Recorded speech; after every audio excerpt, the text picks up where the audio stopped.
So what I want to do today is I want to challenge a lot of probably your most sacred notions about innovation. I'm going to tell you a little bit about my work and what we know about how innovation actually produces value and destroys value. To do that, it's going to be like an old Western movie where we're going to start with the long shot, you know, of the city of Dodge, and then we're going to move into the tumbleweed street. And then finally, we're going to look at the sheriff, right? We're going to talk about you. So I want to start with a little backstory here. Both Staney and I are technologists. We're trained as technologists. That's what our advanced degrees are in. But interestingly enough, whenever I'm anywhere in an airport, and I travel a lot, somebody always wants to stop and tell me about new technology. Have you heard about the latest thing? And I'm sure you guys get this all the time. And some of it's apocryphal, you know, that technology is coming from aliens, and some of it's stuff that you've already seen or you already know. But you all know that technology happens, and the cycle of technology, the magnitude and momentum of technology, always increases over time. And there's a bunch of laws about this. I won't bore you with that. But around the late 80s, I got a call from an editor at Life magazine, and she wanted to talk to me about innovation. So I thought she wanted to talk to me. And she said, no, I want you to give a commentary. We're writing a piece on the 100 most important people of the 20th century, and one of them is related to you. Now, this was a huge surprise. I don't know most people were related to me, not doing so well, right? So she talked about this man named Charles Fair DeGraff. And she sort of, you know, I was embarrassed. I didn't know who this person was. Nobody told me about him. So when she got off the phone, I looked him up. And he was the guy who created pocket books. He created paperback books in the 1930s. And his whole idea with this technology was that people would become literate. If books were cheap, 2 bits, people would become literate. But they didn't. And the reason it stuck with me, I was doing a project with Alan Kay and Steve Jobs in the state of California to try and develop literacy for people who are underserved. And we had the exact same result. We didn't get any results from introducing technology into the situation. And so very early on, that began to galvanize my thoughts about culture and the role of culture in technology and how in some ways culture overtakes or co-ops technology. So what I want to talk about today is that innovation isn't really an invention. It's not just a gadget. It's not, it's not next the cool thing. It actually has a lot to do with identifying patterns, how those patterns go together, identifying how culture and competency interact with those patterns, and I want to give some examples of that. But I want to start with this whole notion of dominant logic, and it's a really big thing for Google, and you're getting a lot of sort of negative press about this, and that is one of the things that goes on in our world. We sometimes call this in business microsegmentation. The notion is we have a tendency to identify and value people who are like us. Right? That's kind of one of the big challenges. And when social media started, I started writing articles that got a lot of negative attention, saying that I wasn't sure that social media was really creating this kind of inclusive society, that in some ways it was microsegmenting us. The people who are your friends, even though they might look different and they may seem different, they actually believe all the same nonsense you believe. And if they don't believe it, what do? On a dark night, on a dark road, you unfriend them. The Spanish Inquisition couldn't have thought of this. So the notion is we get these very vertical segments. So if you've ever talked to anybody about religion or politics, you know what I mean by the whole notion of dominant logic. And it comes back to what that crazy philosopher Schumpeter said, over a century ago. Every man, every person takes the limits of his own field of vision for the limits of the world. And that's kind of where we're at. Now, I'm going to make the argument that this is the problem of modernity, and there's a way to solve this, to get over this. So the key is, how do we get beyond this dominant logic? How do we develop a mindset to actually be more inclusive? And I'm going to talk about inclusiveness in a way that's very different than you've probably heard it, because it's not just politically correct, it's not just morally correct, it's essential for innovation. I'm going to prove it to you. Now, it turns out that every organization has to do 2 things. And boy, Google, this is really relevant to you. The first thing an organization has to do is maintain itself. It has to produce predictable outcomes. This is why capitalism requires capitalists. Whether you're a private equity, whether you're publicly traded, somebody has to show that you're going to do things on a normal basis. And the way that happens is we get rid of variance. We create standards. We call this operating rhythm, right? Now, the notion is that makes us all predictable. But the problem is, just like people, we want to grow. So to grow, instead of eliminating deviance, what we need to do is introduce it. So innovation, by definition, is a form of deviance. And so we're going to have this tension, and it's not a tension of type. It's not I'm an ENTP or an INFJ. It's not that. It's one form of value actually literally assaults the other. One form of value destroys the other. I want you to think about high growth economies versus high quality or productive economies. They're oppositional, and there's a reason. One is creating standards, and one is creating deviance. Now, I'm going to say something that's going to seem very radical to you. This tension, when used properly, is actually not only good, it's the basis of the growth engine. So, let me give you some examples of culture and how culture co-opts technology. Interestingly enough, everybody talks about Tesla, and it's a great technology, and I love Tesla, but here's the problem. Tesla last year sold 55,000 cars, and they lost $600 million. Now, they're not going to lose $600 million going forward, and they're going to sell maybe twice as many cars, but the notion is we've had some soft quarters in the automobile industry, haven't we? Tesla hasn't destroyed the automobile industry, right? What's affecting the automobile industry is Uber. Now, I want you to think about Uber for a minute. Where's the innovation in Uber? Ride sharing. I'm an old guy. We had ride sharing when I was a kid. You called the parish priest, you called the coach, you got a ride. Look at the app that they use. Doesn't it look like 2007 over-the-road trucking app? It's not a particularly well-run company. There's all kinds of legal problems with it. Where's the innovation in Uber? Young people like you will get in the car with a stranger, right? It's a social innovation.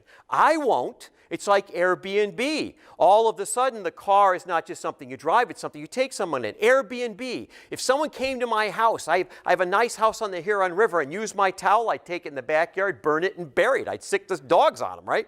The notion is this social form of innovation has co-opted this. Same is true for Goldman Sachs. Anybody remember about 4 years ago, not even 4, 3 years ago, the #1 selling book on the New York Times nonfiction list was a book called Flash Boys by Michael Lewis. It was about spread networks. The notion was Goldman Sachs and Credit Suisse were trading a little faster than you could trade, so they got the uplift on a stock, and they got to sell, get rid of the stock, they got to short the stock as it started to go down. Now think of it this way, they're the bookie. Doesn't matter whether Michigan or Ohio State wins, the bookie always makes money. That's what this deal was. And everyone said the fix is in, the 1% is going to get richer and richer, until what started happening? Until cryptocurrencies started to come in. And that's what you young people. Right, now, where did cryptocurrencies start? And don't say the 98 paper. That's not where it started. Where it really started was in money laundering. It started with drug cartels. Where did streaming really start? I mean, in earnest. Where did that new technology come from? The porn industry, right? Where did emoji start? It started in terrorist cells. So one of the things I want to point out right off the bat is that technologies are often used or first adapted by groups that they're not intended for. Anybody see the problem that happened in Amazon right before Christmas? Their little recommendation engine, the little problem that showed up in the New York Times. If you like fertilizer, you might like black powder and ball bearings, right? The notion is technology is powerful. When we start looking at people who are making these smartphones going back a decade, it's only been a decade, in their wildest dreams, they never imagined that you would use the camera to take pictures of yourself. They thought you'd be at Yellowstone and taking the vistas and things like that. So culture has this mitigating factor where what you want technology to do is completely different. And think about the 13 indictments 2 weeks ago that Mueller has made. So the notion is this culture piece is not only confounding, it actually does something more powerful. And the biggest industry to look at for this right now is pharmaceuticals. The pharmaceutical industry is reeling. Why is it reeling? Because all of these big pharmaceutical companies are all of a sudden having to compete with young people like yourself who've got together in a federation deal, and they have names like Biosforum and and Firestorm and things like that. And what they're doing is they're developing medications and therapies and drugs, and they're open source patenting them. Right? So the notion is, here's the question. I was at Duke the other day, and I was talking to the head of their law school, and I said, where are all your lawyers going these days? Because it's tough to get a job if you're a lawyer. And they said pharmaceuticals. Well, the answer is simple. What are they doing in pharmaceuticals? They're trying to protect their intellectual property. Here becomes the question for you. Who's going to win this bar fight? Is it going to be the millions of people who are trying to do things for free in this open source, or is it going to be a handful of sort of these very monopolistic kind of companies that are trying to protect the intellectual property? That's why we're seeing these companies start in places that don't have strong intellectual property laws. Tanzania, places like that, parts of the Philippines, Cebu, other kinds of places. So I want to take a step back. So there's this big trend. This trend towards technology coming out of places and people doing different things with it because of culture. And then this other big trend of the challenge between organizations trying to control things. We're going to call this longitude. and organizations networking. And we're going to call this latitude, right? Longitude and latitude of organizations. Well, how does innovation actually relate to all this? It has to start with what's our definition. About 1993, I got to write the definition for the federal government for innovation. And all I did was co-opt a very famous definition from innovation from the 1960s from Marshall McLuhan. McLuhan said innovation has 4 attributes. He said, first of all, an innovation enhances something. Well, here we are, Google. Were you the first search engine? No. Did you have the same sort of format as other search engines? No. You had a little box. And what Google made better was not so much it was a faster search or a better search at the beginning. It was an easier search. It was a simpler search, right? So you made it better by simplifying it. Now, the second thing is an innovation has to eliminate something. What does the innovation kill? Now, that's a tough one, right? I want you to think about what did Charles Schwab kill? Does anybody remember brokerage houses? The big brokerage houses on Fifth Ave and down on Wall Street? They're all gone now. E.F. Hutton, the quiet company, is really quiet. Why? Because we disintermediated the broker. Basically, we let trading happen directly. Of course, this is an industry you have a lot of interest in, a lot of stakes in the ground here. It has to return us to something. Here's an interesting one. It has to make us feel like we're, do we need to do something here? We're okay? All right. It has to make us feel like we're returning to something. So think about it. What are the big trends in restaurants right now? Is it faster food or is it slow food? Whole food, farm to table, right? And the ultimate returning us to something we feel we lost was developed about 2 blocks that direction, which was Viagra, right? 25 again. And finally, the most important thing McLuhan said, and I've got your little logo up here, right? The most important thing McLuhan said, he said, over time, an innovation reverses into its opposite, the anti-innovation. Does anybody remember when email was going to set you free? Anybody remember that? Yeah, and now what? We're all slaves, right? We can't put our phone down. We're all slaves to email and SMS and everything else. Now, I'm going to add a few things to McLuhan. Number 1, innovation is a form of useful novelty. All that means is it can happen anywhere. Innovation can happen anywhere. So I want you to think about Starbucks for a minute. It's a commodity. The Egyptians had it. It's something that's been around for 3,000 years. Where's the innovation in Starbucks? Well, it's theater. Right? It's the whole experience of going to Starbucks, and they have names for everything. Innovation pays in the future. It's what's called a convex form of value. How much data do we have in the future? Anyone? How much data? So I'm coming home from Shanghai the other day, and this guy sitting next to me says, the dollar, is it going up or down? And I said, it's going down. He said, why do you say that? And I said, because it's up, and that's what currencies do. They go up and down. Duh. And he said, what? He said, when? And I said, I don't know when. If I knew when, I'd be George Soros. I'd be speculating the dollar. And I sure wouldn't be telling a pathetic loser like you about the dollar.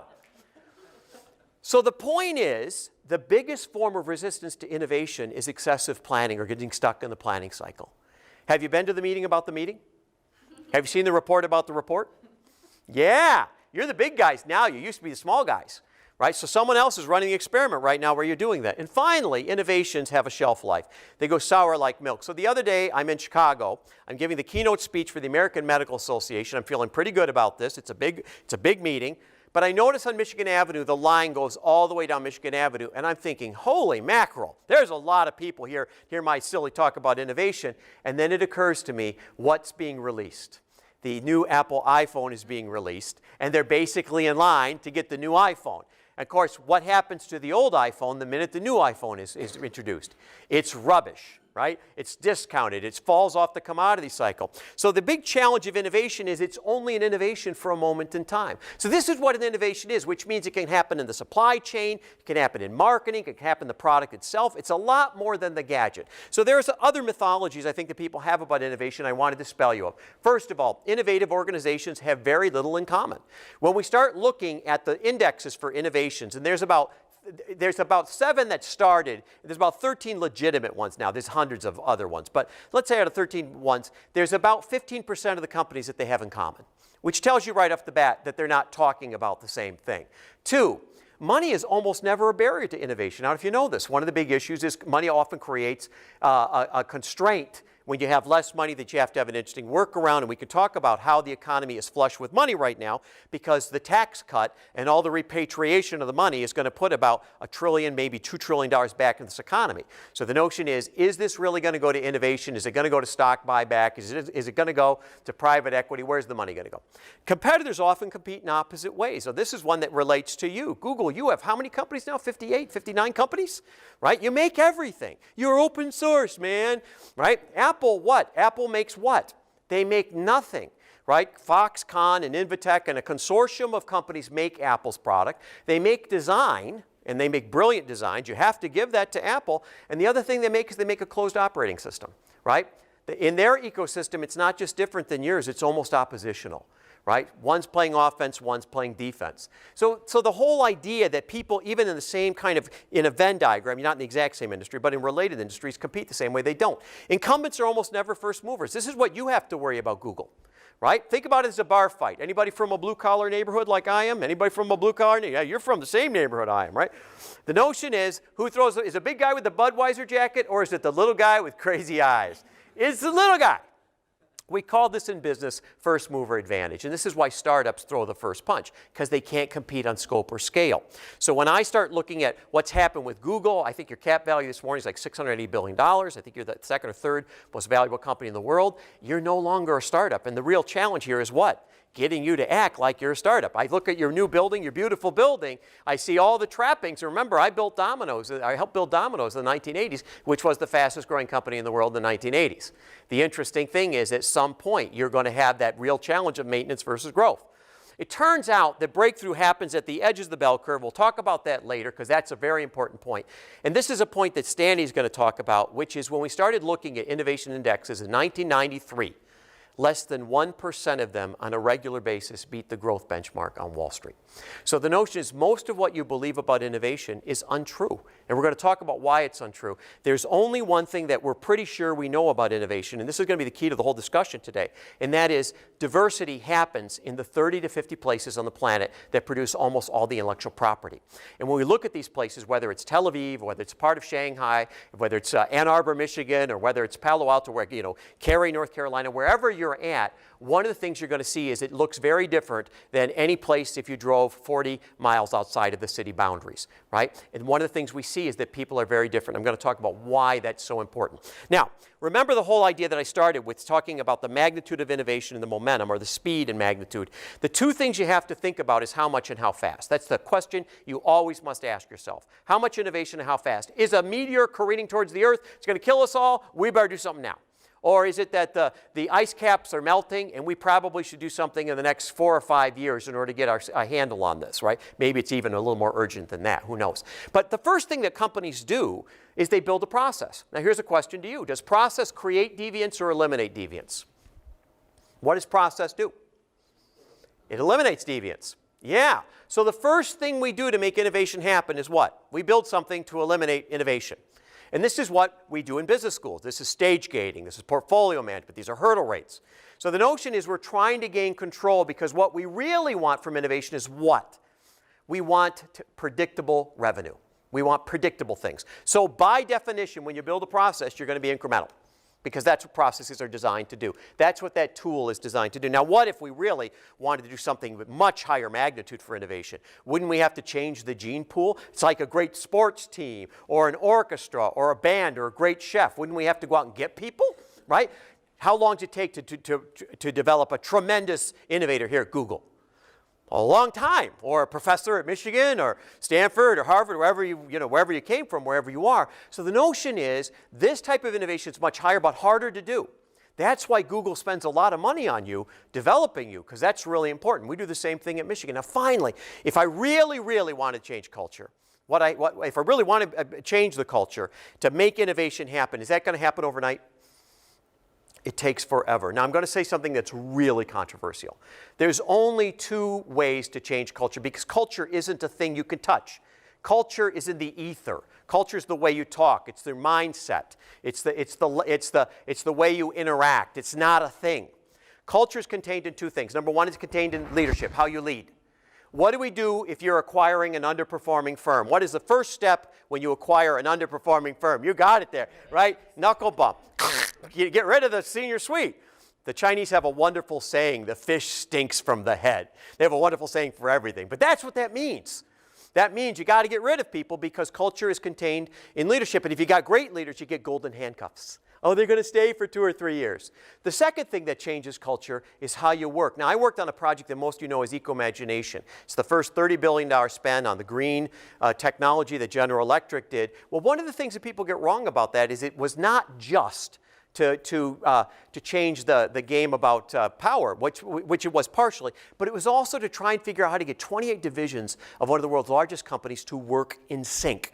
So you either change how people lead, or you change how they work. That's how culture gets changed. But it takes a long time. So the issue is we all know what's required, but are we willing to put the time in? So what's the answer? Well, one of my favorite answers comes from an old philosophy called the Tao. And you're going to see that a lot of my work and Staney's work really relates from this old Chinese idea that's about 200 years before Plato was around. People start writing about this. And at the heart of the Tao is the notion of the yin and the yang, the notion that there are conflicting forces in the universe. And these conflicting forces produce hybrids. They create new ways of doing things. Well, from this, the Chinese have done something remarkable. I've spent a lot of time in China over the years. The Chinese developed a way of thinking called the I Ching. And it's sometimes called the Book of Changes. People use it for, like for predicting the future. But it's really used so that people can think through all the options that they've got. This is sometimes called heuristics or cognitive algorithms. Finally, out of this, there's a lot of how-to books. And the most famous one is a book called The Art of War, right, written by Sun Tzu. Whether that's a real person or not is a real controversy, right? And then finally, the family household, how to use this day in and day out. Well, feng shui, right, the whole notion of a lupan, the whole notion of having a compass to put this together. What it means is you don't have to have inputs and outputs and process because you're thinking the way I'm thinking. And you're looking at all the options so I don't have to supervise you and tell you what to do. Well, this is the heart of our thinking, and this is the heart of our book. We had this sort of revelation in the early 1990s, and that was the most innovative companies, when we start looking at predictability of what was going to make an innovative company, were companies that had constructive conflict. Now, this is important because when I talk about constructive conflict, I'm not talking about talking disrespectfully to people. That's not what I mean. I don't mean marginalizing people. I mean we have fond regard, filial piety, collegial piety for each other. Hopefully we like each other, maybe love each other. But it means when it comes to ideas, we engage. Now, engagement usually means, we talk about engagement, oh, you really like being here at work. No. When we start looking at innovation, it means you have an idea and I have an idea, and they're different ideas. Instead of being on social media and us sniping at each other, us trolling each other, I'm going to engage you. I'm going to get nose to you and say, I think it should be like this. And you're going to say, I think it needs to be like this. Now, this is a caution to millennials. This is not an opportunity for compromise. This is trying to push this to the new place, the next idea, the third way, a new way. This becomes the generative power of innovation, where you do it all. Think about it for a minute. Think about the healthcare debate. I got to give my TED talk when President Obama rolled out the Affordable Health Care Act at the White House. It was great. The problem is you got one group that says it should all be public, and the other group says it should all be private. Are those really our options? Aren't the options everything in between, and how do we take that forward, right? We spend $1 trillion basically yelling at each other, yelling over the fence. So my point about social media is we haven't had conflict. We've had yelling at each other, but no one is engaged. Is everybody following us? So the thing is, we're going to engage ideas. So there is no such thing as a safe place. It means if we talk respectfully, we're going to engage. And this means at the heart of innovation is this concept of diversity. So diversity is more than just a moral issue, and of course it is a moral issue, but it's more. And it's not just the color of your skin. It's your belief system. It's your cognitive maps. It's how you interact. It's your profession. So to do this, Staney and I built our model on Quinn and Cameron's model. And Bob Quinn had been here, I believe. And he was sort of one of my mentors along with C.K. Prahalad and Rudolf Arnheim. Quinn, this is their model called the Competing Values Framework. We took it towards the innovation direction, did a lot of research on it over the past 30 years. And it's often referred to as the innovation genome if you read the popular literature, the innovation code. So we're the developers of that. It basically says there are 4 types of innovators, and they compete against each other. And the key to innovation is following these these kitty corner competitions and looking for hybrids. So I'm going to explain what each of these means in just a minute. But to put it simply, innovation has longitude and latitude. There are two continuums in which you have to look at. And if you can figure out those two continuums, the most important thing are the dynamics between the opposites. Now, I want to emphasize, this is not an opposite of type. This is not an opposite of style. This is what you're trying to create destroys what I'm trying to create. So when quality goes up, you reduce errors, right? And innovation goes down. When innovation goes up, I introduce errors. This is sometimes called economy at risk, right? So there's a trade-off. What we're saying is when these two things show up together, what we've learned in our research is those stocks over time outperform all the other stocks, right? And they outperform the indexes that people have. So these conflicts are going to become central. So let me talk a little bit about the conflicts. Now, first of all, this is not just about you. I like to call these Russian matryoshka dolls or Russian nesting dolls, right? I don't know, do you do this? I read self-help books and then I go, you know what I'm going to do? I'm going to do this. I'm going to go to Traverse City and I'm just going to quit my job and I'm going to write a crappy science fiction novel. That's what I'm doing. And I've worked hard in my life, I've made a little money, I'm doing okay. I'm chucking it all. That's what I'm doing. Everybody get to that point? I've had enough of this. Yeah, but there's another nesting doll, my nesting doll. It's called I'm married.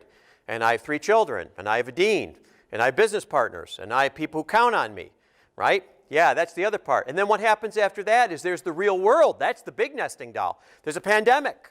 There's a war. There's a financial crisis. Boy, you young people got blown out bad. No, wait, that was pretty bad. Yeah.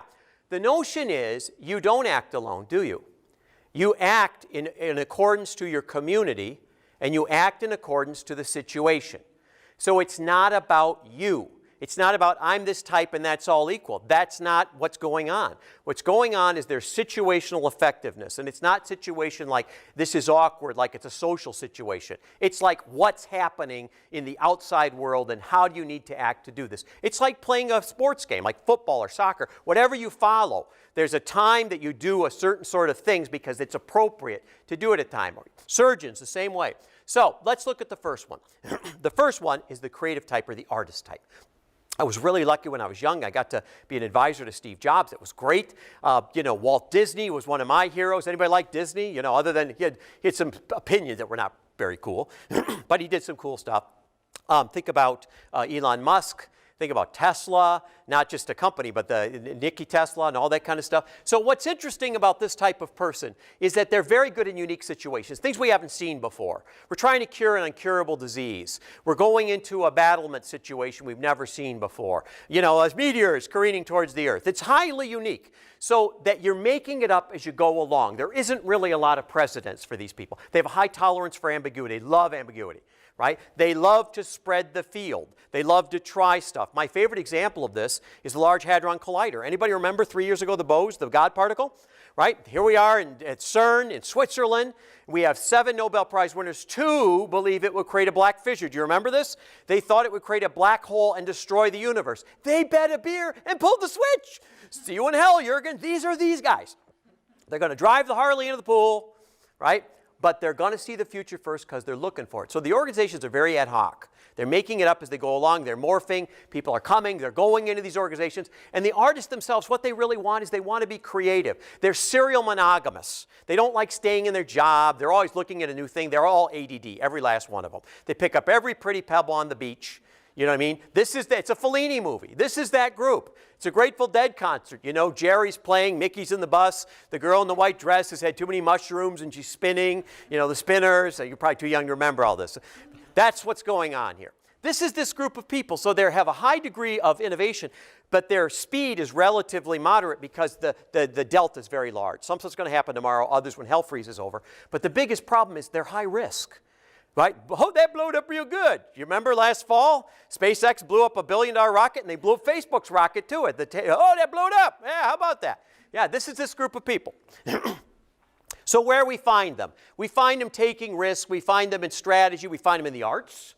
I bet some of you wanted to be in the arts, and you sort of are in the arts, aren't you? Right? Look at sheepish looks. Because what you really want is freedom, and you're held together by your vision. Right? So one of the things I learned real early in being around these people, the early days of Silicon Valley, were these visionaries who used to be like foul of the dead or ski bums, right? And then they built these companies, including your own, right? And how the opposite of this group can engage this group is do things like understand that this group is going to try and make problems bigger, not smaller. This group doesn't want an answer. They want to play. So bring a fifth of Jack Daniels and some crayons. You're going to do some coloring, right? This is this group. They're never going to be on time, right? These are these people, right? Now, the opposite are the responsible people. The engineers. I call them autonomous man. I'm autonomous man. I've thought of it coming in here today. It came fully formed from my forehead like Athena. And they quietly sing, hi-ho, hi. These are these guys. They know the right way and wrong way to do things, and they'll point it out to you. They love to tell you, you know, Jeff, that's the wrong way to do that. I'm on all these famous journals, and all these other guys in the journal love to tell me all the stuff I'm not doing right. You know, Jeff, you didn't evaluate. I'm like, I got it. Okay, we wear funny hats. We have medieval ceremonies, the whole 9 yards. So these people are going to be in predictable situations where there's a lot of scale, and failure is not an option. So you're going to see three things. Scale, right? We're selling a lot of something. We're going to see complexity. Think about Boeing and the new 87th. It has 2 million moving parts. And the whole notion is, if you bring that down the wrong way, it goes kaboom. Bad things happen. You operate the wrong way. You send the young men and women off to combat. Bad things happen. Now, interestingly enough, my favorite example of predictable is McDonald's. Some illiterate kid presses a cheeseburger button, and simultaneously somebody shoots a cow in Argentina. Bang! And everything in between happens. And Smithers, come here. These are these guys, right? They want everything to work. And ironically, in Google, as in Amazon, a lot of your success is here. It's not in the green, it's here, right? You're running a back office, very intricate supply chain is what you're doing with algorithms all over the place. So it's all about efficiency and quality, where the other one was about innovation and growth, radical innovation and growth. This is innovation to make things more efficient and make them work. And the people who run this, we're going to call them engineers. It's all about security and productivity. Right? The whole idea of doing the right way and the wrong way. So you see that these are quite different from each other. So these people are very good where there's large-scale projects. We're going to build something really big, like this whole campus up here at Google. And we're going to have a right way and a wrong way. We're going to get these people who have technical degrees, engineering, medicine, the sciences. And what these people want is they want responsibility, because what they seek is they seek process. And the reason they use process is because what they have to do is take the vision that the artist has, and they have to materialize it. They have to build the stupid thing, right? And incidentally, artists, one of the things you love to tell the engineers is it's 80% done. What's it really mean? It's 20% done on a good day. You're not any, and the artists will take credit for everything, don't they, engineers? They take credit. Yeah, that's the way the artists are. They crow about it. So what you can do, artists, when dealing with an engineer, one, show up on time. You know, you think they don't notice. Oh, the engineers are the most passive-aggressive group you got here. And on a dark night, on a dark road, you'll disappear. They got a file on you like J. Edgar Hoover, right? They absolutely watch you, right? No, look at, yeah, you know this, right? The notion is look at the data. Actually read the data, right? How about that for a change? And follow the accepted form. And in the book, there's a lot of keys about this. Now, here's the point. The point is the success of this group comes down to your ability to partner with the opposite. So the first thing I'm telling you is on a very personal level, the person who makes you crazy is probably what's missing in your ability to grow as a person and your ability to add value to the organization. Is everybody following us? Number two, you have to manage appropriately to the outcome you want.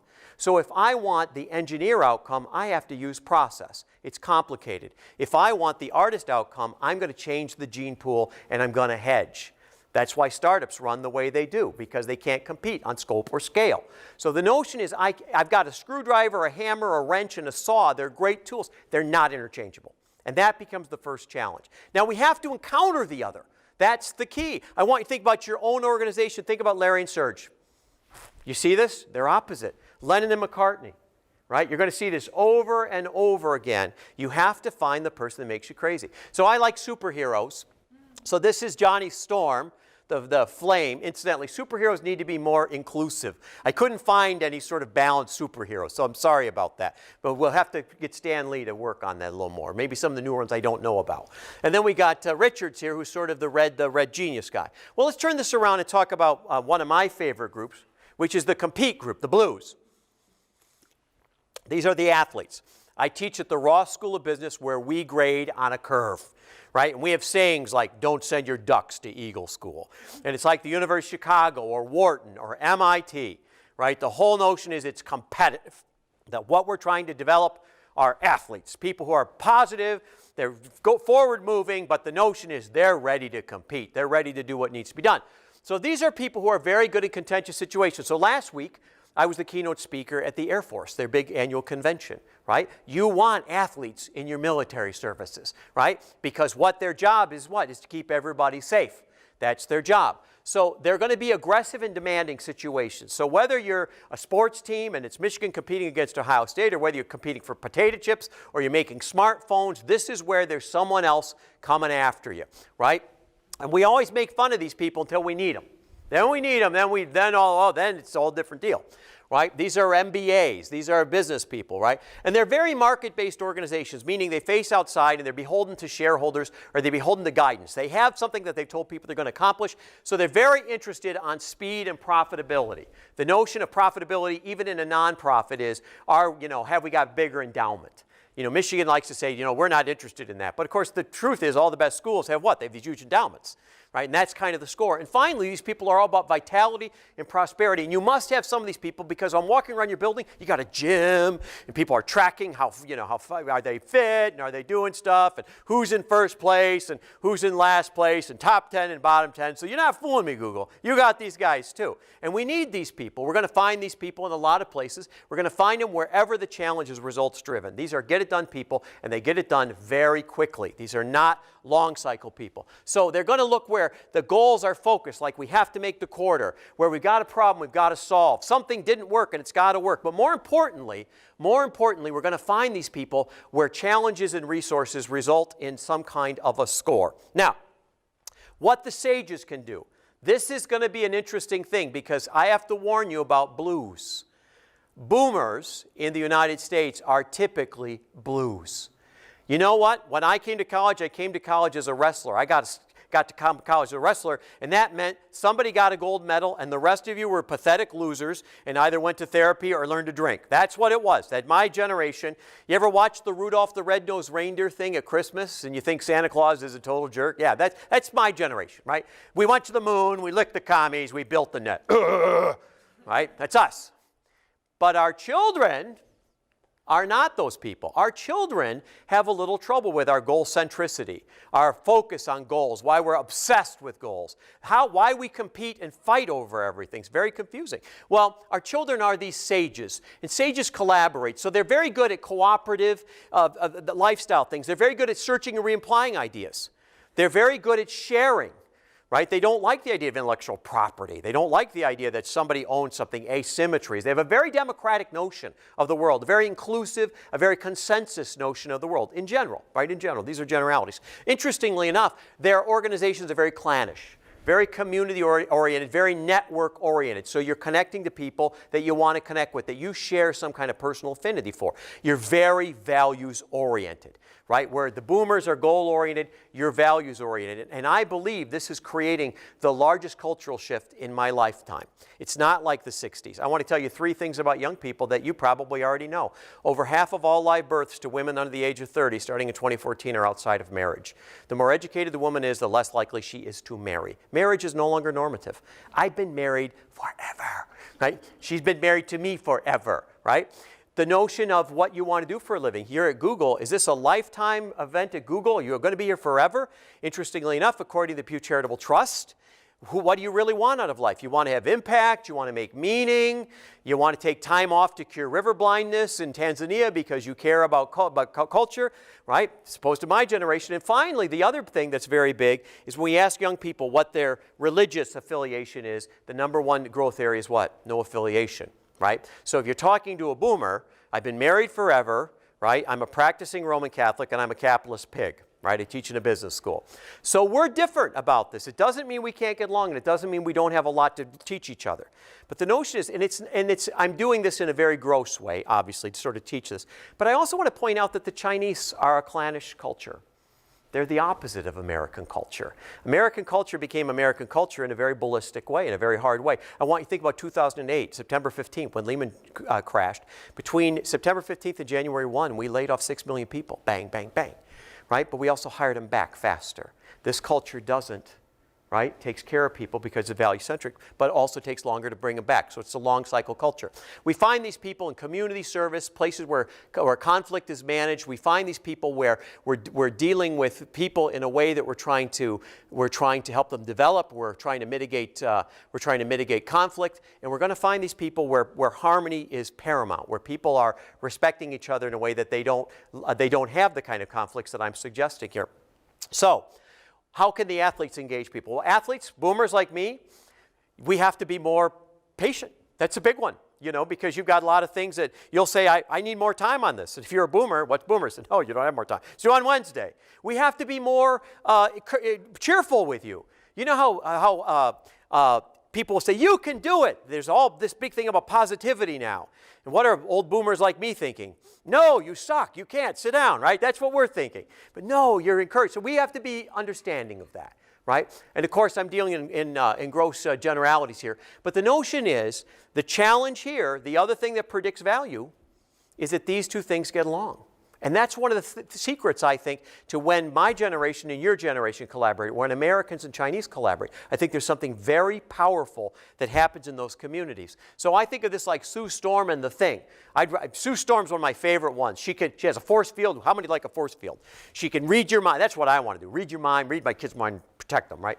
And then The Thing just smashes stuff. I'm sorry that my generation is kind of the Thing thing. We apologize, but things need to be smashed every now and then. So there is a whole worldview here. I'm not going to spend any time on this, but this is not sort of pop psychology. There's a lot of work about how you think about time, how you think about space, what you value, what you chase, who you want to be dealing with. So these worldviews are very deep, right? And they can be partially cultural, and there's a lot of neurobiology that says some of this may actually be hardwired. I don't want to go there because then you start getting into eugenics. But the notion is we are a combination of our biology and our history and our experiences, right? So there's problems.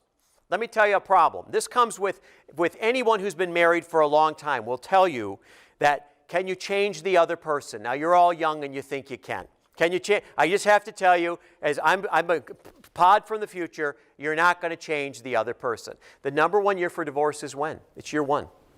Year one. What do you figure out in year one? They're not going to change. You either can live with this or you can't. That's it. So why am I telling you this? Because you're going to try and change these people and you can't. So what's the problem?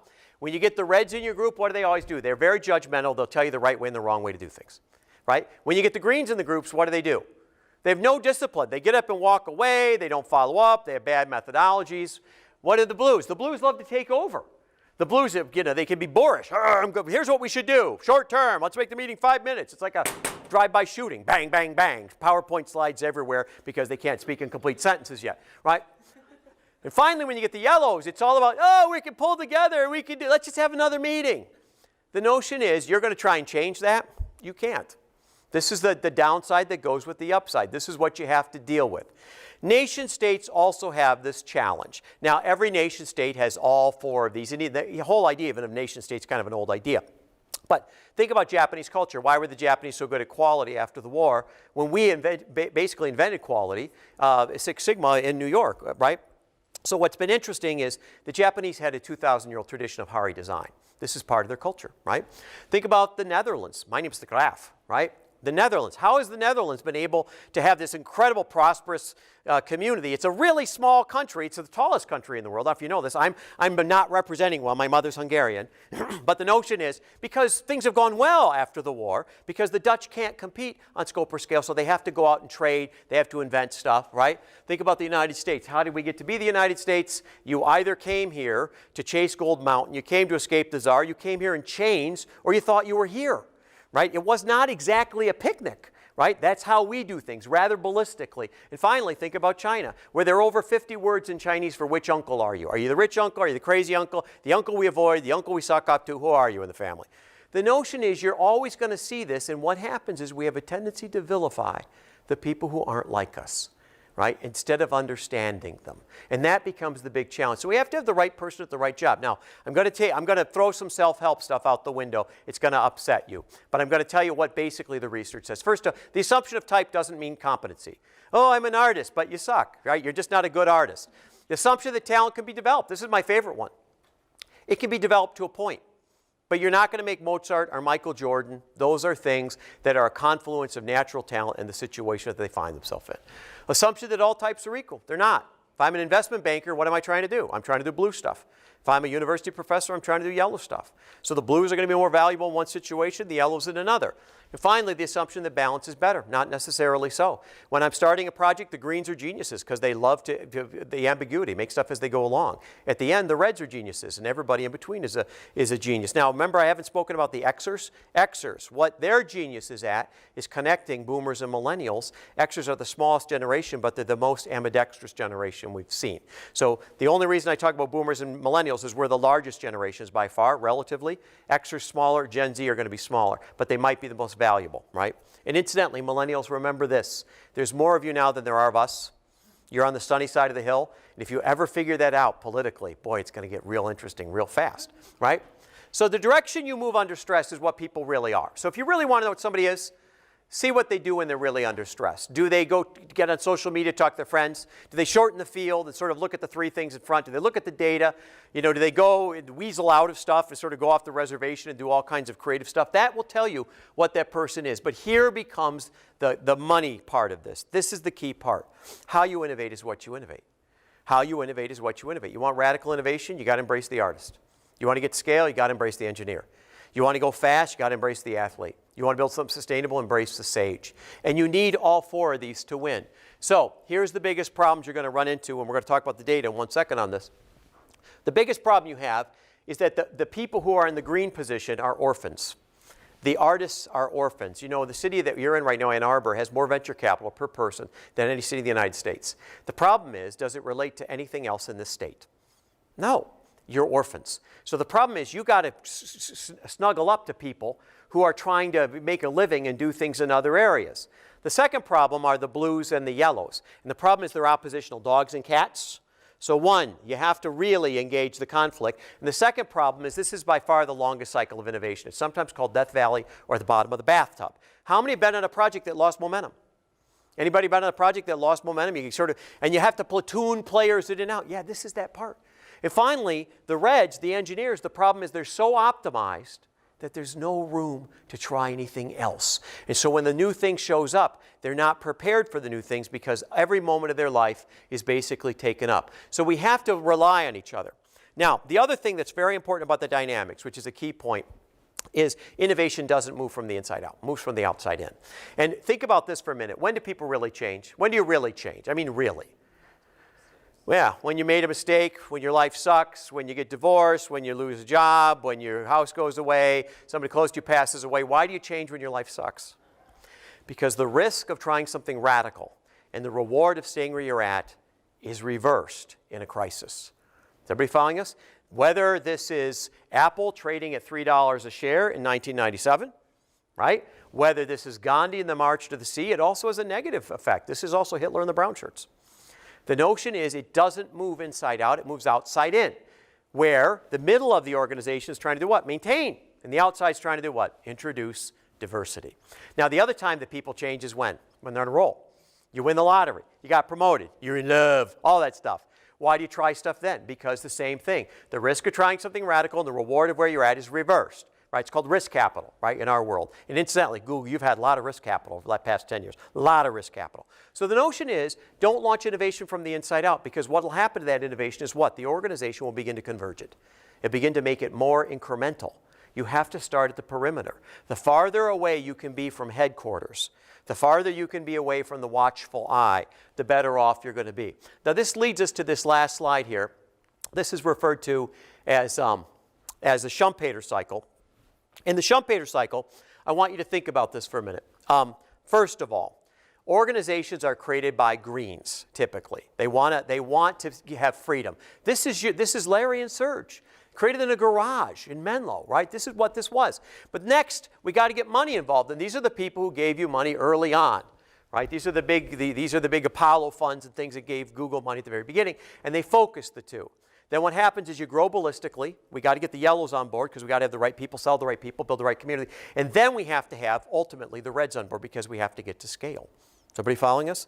Now, what's important about this? Once we get to scale, the problem is every capital committee person, every metric that we've got, every process that we've run is designed to do what to deviance? To eliminate it. Why didn't Sears become Amazon?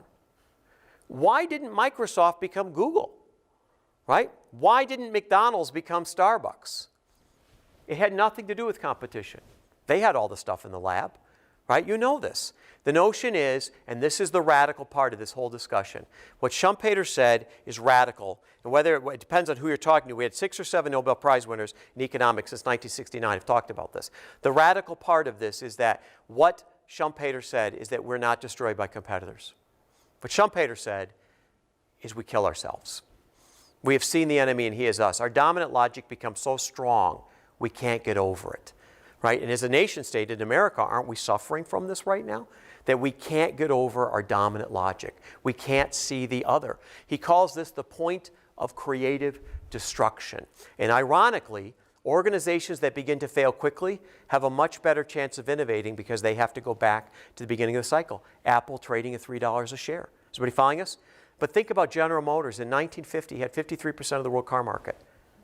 Drip, drip, drip. It's called flatlining. So the notion is there's an interesting sort of confounding part to this where even though there's tension, the best thing that can happen is when one cycle shifts into the other cycle in a relatively straightforward way so we can put cause and effect together. So here's the thing to do. I'm going to turn this over to Staney. She's going to talk about the book and what you can do here in your work. Stop believing you can see the future. Make smaller, wider bets.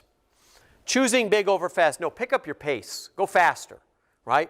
Mistaking your managers for innovators. No, encourage and support your weirdos. We need weirdos. And incidentally, if you're an organization that's really green, weirdos are reds. Is everybody following us? If you're a yellow organization, the weirdos are blue. They're just not like you. Having more ambition than capability, right? Talent matters. You got to go out and build on the capability you have. I love what the armed forces say. You don't fight with the army you want, you fight with the army you have, right? Which I think is great. Starting at the center and move out. It's not student body right. It's a perimeter game. I worked on a project that you know that was originally called C2. You know it as Coke Zero. I worked on Coke Zero. The problem with Coke Zero was everybody thought they had it right and they launched it as C2. We had to move it out of sight, work it out off Broadway and bring it back, and that became Coke Zero. Listening to the wrong people. Don't listen to the customers who are your big customers because are they going to move first? They're going to move last. Finally, failing to connect the dots. You got to connect the dots. That's why we're here. You got to put all 4 of these together. Now, the last part of this, I want Staney to come up and talk about this. I want to talk about the book and the 4 steps in the book and what you can do to actually engage the constructive conflict.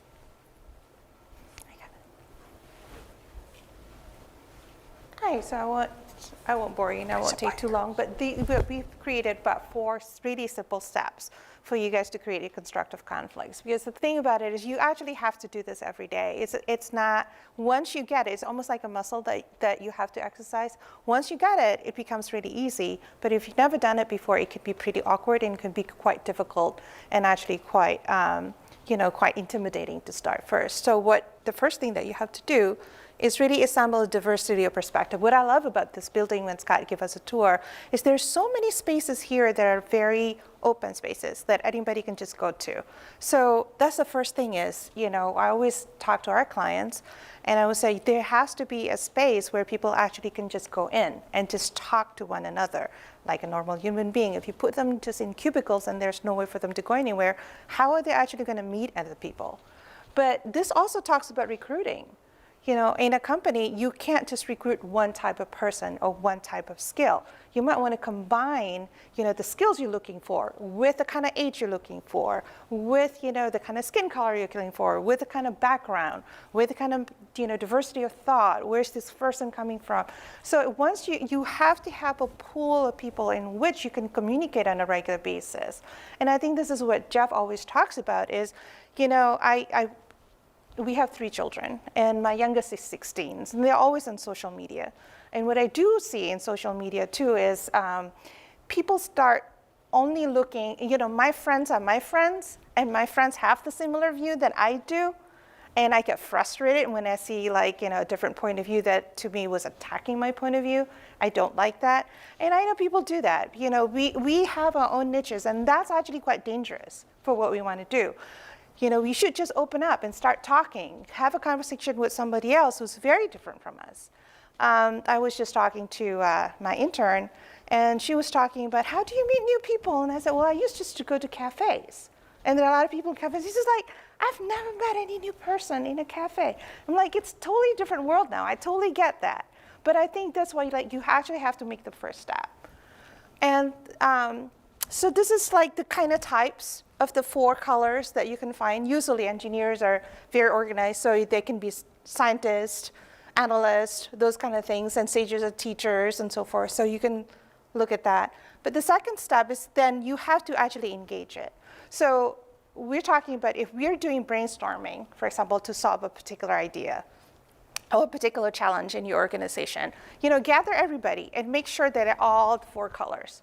And then put in one space, one room, and then just engage. You actually have to talk. This is what Jeff is talking about. If you do not agree with something, that's it.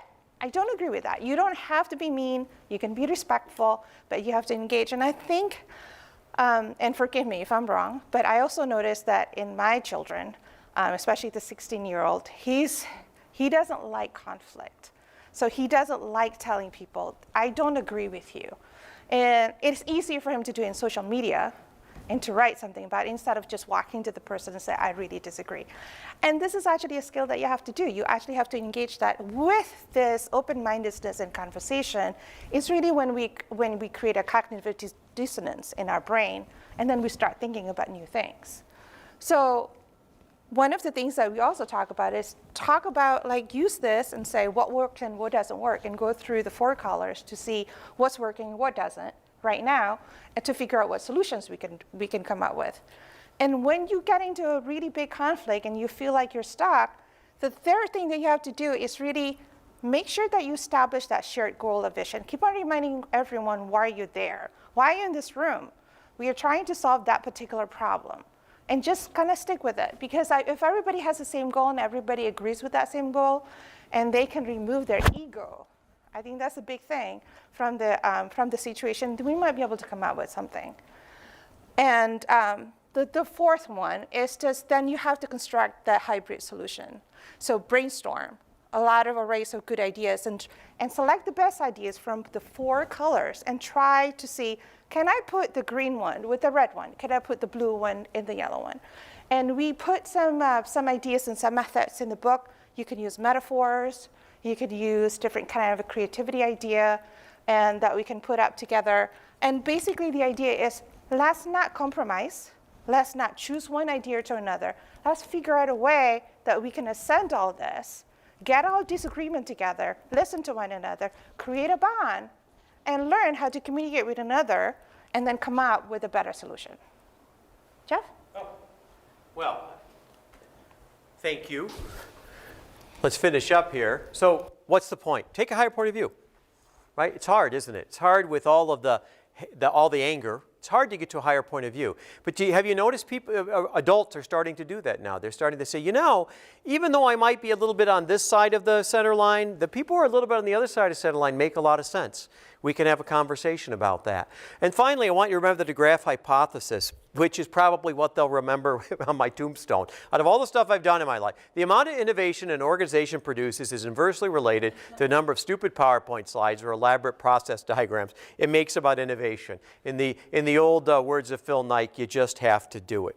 So I want to first I want to thank you for having us here. I want to take a second and take some questions, if we could. I know we're a little over time, but I want to take questions because I know that this is a very counterintuitive view of how innovation works. And what we didn't talk about here, I took it out of the slide deck, is we did a number of we did a lot of analysis on the stock market, is what it came down to, starting in 1993 and more effectively in 2010. And we started looking at these kind of indicators for contrarian points of view. And what happened with the organizations that had high scores in these opposite areas, it turns out that they outperformed everybody else. And this growth index that we've talked about that almost no one's beat, I think we've only lost to it like a half a dozen times over the years. So the notion is it's more than just a typology or a style. There's really sort of an analytical engine underneath that.